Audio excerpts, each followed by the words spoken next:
আমি কা বিৰোধী জাতীয় মঞ্চই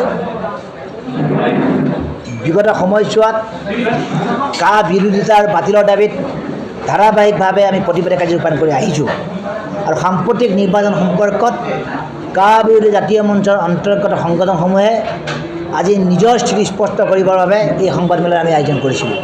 অৰ্থাৎ যি বিজেপি দলে নাগৰিকত্ব সংশোধনী আইন 2000 প্ৰয়োগ কৰি অসমীয়া জাতিক হত্যাৰ পথলৈ ঠেলি দিলে, অসমীয়া জাতিৰ মৃত্যুৰ অতল গহ্বৰলৈ ঠেলি দিলে, এই বিজেপিক কোনো কালে কেতিয়াও ক্ষমা কৰা নহ'ব।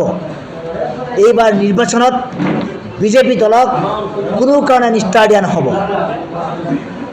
কাৰণ অসমৰ দৈনন্দিন হৈ থকা মূল্য বৃদ্ধি, কৰ কাটলৰ পৰিমাণ বৃদ্ধি, নিতৌ টুলগেট স্থাপন, কোটি কোটি টকাৰ ঋণৰ বোজা অসমৰ ওপৰত জাপি দিয়া, এনেধৰণৰ যিবোৰ সমস্যা নতুনকৈ বিজেপি চৰকাৰে সৃষ্টি কৰিলে, এইবোৰে অসমীয়া জনসাধাৰণক বাৰুকৈ কোঙা কৰি পেলাইছে। তাৰ লগতে অসমৰ জাতীয় জীৱনৰ বিভিন্ন জ্বলন্ত সমস্যা, বিদেশী প্ৰব্ৰজনৰ সমস্যা, জনজাতিকৰণৰ সমস্যা, সংৰক্ষণ শ্ৰেণীৰ সমস্যা, থলুৱা নাগৰিকৰ ভূমিৰ সমস্যা, এইবোৰৰ ক্ষেত্ৰতো কেন্দ্ৰ চৰকাৰ আৰু ৰাজ্য চৰকাৰসমূহে কোনো ধৰণৰ ব্যৱস্থা গ্ৰহণ নকৰিলে। আৰু সেইবাবেই কা আইন জাপি দি অসমীয়াক হত্যা কৰা বিজেপি চৰকাৰক কোনো কাৰণতে সমাধান জনাব নোৱাৰি। আৰু এই চৰকাৰক কোনো কাৰণতে এইবাৰ নিৰ্বাচনত অসমৰ জনসাধাৰণে ভোট প্ৰদান নকৰিব বুলি আমি বিশ্বাস কৰোঁ। আনহাতে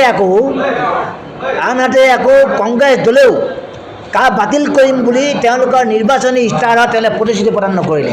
আপোনালোকে এইখন কংগ্ৰেছ দলৰ নিৰ্বাচনী ইস্তাহাৰ ন্যায় পত্ৰ যোৱা 9 এপ্ৰিল তাৰিখৰ দিনা নতুন দিল্লীত তেওঁলোকে উদ্বোধন কৰিলে। আৰু ইয়াৰ পিছত আমি এইখনত থকা 47টা পৃষ্ঠা পৰ্যবেক্ষণ কৰি দেখিলোঁ, ইয়াত ক'তো কংগ্ৰেছ দলে কা বাতিলৰ সম্পৰ্কত কোনো ধৰণৰ এটা শব্দও তেওঁলোকে উল্লেখ নকৰিলে। অৰ্থাৎ কংগ্ৰেছ দলেও অসমীয়া জনসাধাৰণে অসমীয়া জাতিক প্ৰতাৰণাৰ বিশ্বাসঘাতকতা কৰিলে। অন্য কি, ডিব্ৰুগড় লোকসভাৰ প্ৰাৰ্থী সৰ্বানন্দ সোণোৱাল ডাঙৰীয়া মুখ্যমন্ত্ৰী হৈ থাকোঁতে অসমৰ কা জাপি দিয়া হ'ল, নাকত তেল দি শুই থাকিলে। 5জন অসমীয়া ডেকা ল'ৰাক আৰক্ষী, CRP, পুলিচ, মিলিটাৰীয়ে গুলীয়াই হত্যা কৰিলে। অসমীয়া ডেকা ল'ৰা হত্যাৰ যজ্ঞত সৰ্বানন্দ সোণোৱালে ব্ৰহ্মপুত্ৰ গেষ্ট হাউচত শুই থাকিলে।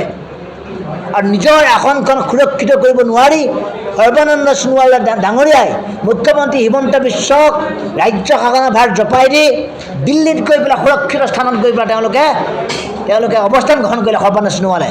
আৰু এতিয়া ডিব্ৰুগড় বা লোকসভা প্ৰাৰ্থী হৈ অসমৰ জনক ভোট বিচাৰিলে। লাজ পাব লাগে সৰ্বানন্দ সোণোৱালে।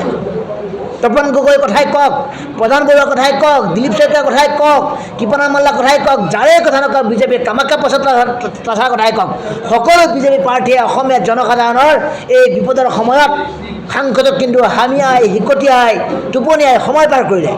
জাতীয় জীৱনৰ সংকটৰ সময়ত বিজেপিয়ে তেওঁলোকৰ আমাৰ জাতিৰ পক্ষে থিয় নিদিলে। কংগ্ৰেছেতো এতিয়া একেটা কামেই কৰিলে, কা বাতিল কৰিম বুলি তেওঁলোকে সাহসেই গোটাব নোৱাৰিলে। আনকি কংগ্ৰেছী সাংসদ প্ৰদ্যুৎ বৰদলৈ ডাঙৰীয়াই নগাঁৱৰ খিলঞ্জীয়া জাতি জনগোষ্ঠীৰ পক্ষত কোনো দিনে কেতিয়াও এষাৰ কথাও কোৱা নাই বুলি নগাঁও ৰাইজে অভিযোগ কৰে। নগাঁও লোকসভাত যেতিয়া বানপানী হৈছিলে, কৰোণা মহামাৰী হৈছিলে, এইজনে প্ৰদ্যুৎ বৰদলৈ নগাঁওবাসী ৰাইজৰ কাষত থিয় হোৱা নাছিলে বুলি ৰাইজে অভিযোগ কৰি আছে।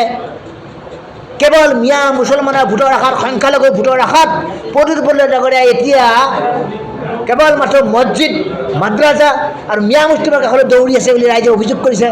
এতিয়াও থলুৱা জাতি জনগোষ্ঠী তিৱাসকলৰ কথাই কওক, অনুসূচিত জাতিৰ কথাই কওক, নাথ যোগীৰ কথাই কওক, কোচ ৰাজবংশীৰ কথাই কওক, কলিতাৰ কথাই কওক, দেউৰীৰ কথাই কওক, যিসকলে নগাঁও লোকসভাত আছে, চাহ জনজাতিসকলৰ কথাই কওক, কোনো জাতি জনগোষ্ঠীৰ কাষলৈ পঢ়িবলৈ যোৱা নাই বুলি ৰাইজে অভিযোগ কৰিছে।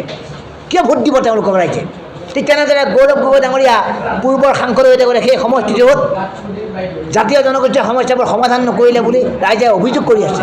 গতিকে সকলোবিলাক বিষয় যদি চালি চাওঁ, ৰাইজ নিৰূপায়, অসমবাসী ভোটাৰ ৰাইজ নিৰূপায়, বিভ্ৰান্ত, দুধুৰ মুধুৰ অৱস্থা, কাক ভোট দিব?